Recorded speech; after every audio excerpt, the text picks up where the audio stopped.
Dealer প্রাইসে গাড়ি কিনতে হলে তার থেকেও কমে দিয়ে দেবো, তার থেকেও কমে দিয়ে দেবো। বিক্রি করতে পারে, কিনেও বিক্রি করতে পারে। কত? আজকে 4 লক্ষ টাকার বিক্রি, আজকে 4 লক্ষ টাকা রাখবো না, 3,90,000 টাকা রাখবো। 3,90,000। চলুন 80-তে করে দেবো, 80, 70-এ করে দেবো, 70, 65-তে করে দেবো, 65, লাস্ট 60-এ করে দেবো।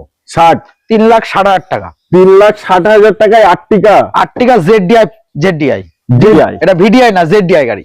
আচ্ছা 13-র গাড়ি, ZDI মডেল, 13 7 মাসের গাড়ি, 13-7 মাসের। 13 7 মাসের গাড়ি, ZDI গাড়ি। আচ্ছা ট্যাক্স কি আছে? ট্যাক্স 28-এ 7 মাসের। নিশ্চয়ই এটা VDI না, ZDI, ভিডিআই না ডিজে। ZDI। ইঞ্জিন কন্ডিশন কেমন? ইঞ্জিন খুবই ভালো কন্ডিশন আছে। এর আগের ভিডিওতেও আপনাকে বলেছি, ইঞ্জিন নিয়ে কোনো কথা বলতে হবে না। ইঞ্জিনে যদি কোনো প্রবলেম থাকে আপনাকে দাঁড়িয়ে থেকে ঠিক করে দেবো, ঠিক করে দেবো একদম সামনাসামনি। আচ্ছা সাজানো গোছানো, সামনে পুরো তো A to Z। বাম্পার, দুটো হেডলাইট দেখতেই পাচ্ছি আমি, একদম একদম। কুয়াশা কাটার জন্য খুবই সুবিধা হ্যাঁ। হেডলাইট গুলো। কিন্তু ভিতরের কন্ডিশন, ভেতর কন্ডিশন দেখিয়ে দিতে পারেন, কোনো অসুবিধা নেই। সর্বকিছু ফুল ওকে, একদম ডেকোরেশন করা। এখনো সার্ভিস পালিশ হয়নি, সার্ভিস পালিশ করিয়ে দেবো, করে দেবো। ঠিক আছে? নিশ্চয়ই সার্ভিস পালিশ করিয়ে দেবো।